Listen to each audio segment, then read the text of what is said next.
Si tu débutes en bourse, tu peux facilement penser qu'il suffit de regarder le prix. Mais en réalité, c'est un peu plus compliqué que ça. En fait, quand tu achètes une action, tu achètes une partie de l'entreprise. Et ce qui compte vraiment, ça ne va pas être le prix, mais plus la santé financière de cette entreprise. Et justement, il y a une métrique que tous les bons investisseurs regardent, c'est le free cash flow. Qu'est-ce que c'est? Pourquoi c'est important? Je vais tout expliquer. Le free cash flow, c'est quoi? Le free cash flow, c'est tout simplement l'argent qu'une entreprise a réellement en cash après avoir payé toutes ses dépenses et ses investissements. Comment on le calcule? La formule est très simple. Tu vas prendre le cash flow opérationnel et tu vas les soustraire au capex. En gros, pour que tu comprennes un peu plus, on va prendre un exemple avec Apple. Et là, comme tu peux voir dans le tableau des flux de trésorerie, il y a trois parties. La première partie, le flux de trésorerie des activités d'exploitation. En gros, là, c'est l'argent que l'entreprise génère grâce à son business. Ici. Ensuite, la deuxième partie, juste en dessous, ça va être le flux de trésorerie provenant des activités d'investissement. Ici, c'est ici qu'on va retrouver les capex. Ensuite, la dernière partie, c'est le flux de trésorerie des activités financières. Ça inclut les dettes, les dividendes, le rachat d'actions, etc.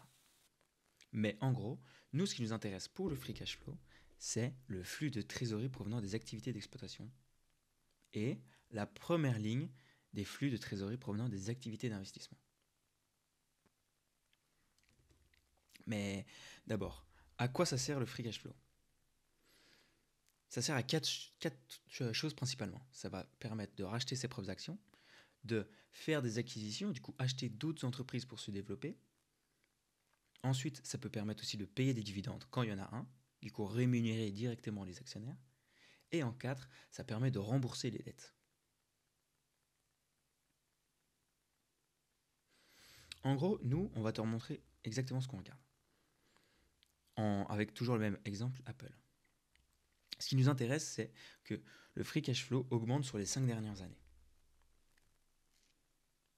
Du coup là, par exemple, avec Apple, on va regarder il y a 5 ans, du coup en 2019, on peut voir que en faisant le calcul qu'on t'a dit, du coup le flux de trésorerie provenant des activités d'exploitation, 69 milliards, et tu le soustrais au CAPEX, du coup 10 milliards, tu obtiens 59 milliards.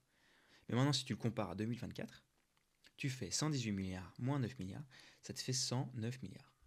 Ce qui est quand même une grosse hausse. Et ça, c'est un point positif. Ce que nous, on ne veut pas avoir, c'est des entreprises comme... normalement... Ben voilà, regarde. Là, on peut voir qu'en 2019, ils ont environ 18 milliards de free cash flow, et qu'en 2024, ils sont en négatif. Et ça, c'est exactement ce qu'on ne veut pas voir. Du coup, ça, c'est un point négatif, en tout cas dans l'entreprise Intel. Du coup, maintenant, on espère que tu comprends un peu mieux cette métrique et pourquoi c'est si important de la regarder. Dis-nous en commentaire si tu as des questions. Et si tu as d'autres métriques qu'on veut aussi, que tu veux qu'on analyse. N'hésite pas à liker la vidéo si tu as aimé et à t'abonner.